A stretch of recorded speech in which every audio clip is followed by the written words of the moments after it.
Oh. Piesa asta e făcută pentru Maroon One, din partea lui Maroon One. Ce dracu-i beat-ul ăsta, coai? De unde dracu l-ai scos? Mă rog, lasă, hai că mergi. Yeah. Eu sunt Marian, am pula cât un ciocan. Voi v-ați bătut pula de mine, acum eu îmi bat pula de mine. Oh, îmi place beat-ul. Dă să beau niște suc, stai.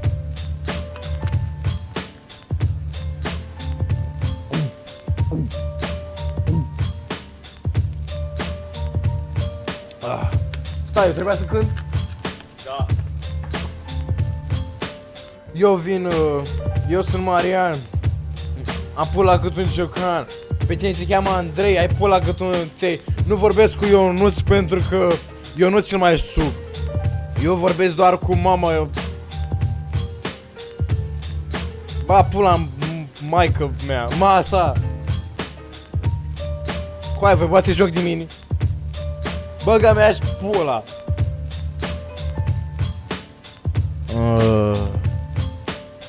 Sper că v-a plăcut albumul.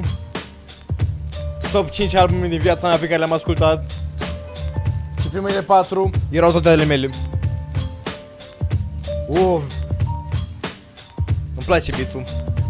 Bă, pot să păstrez, gen, nu trebuie să-l mai schimb după, gen. Chiar nu-mi place, gen.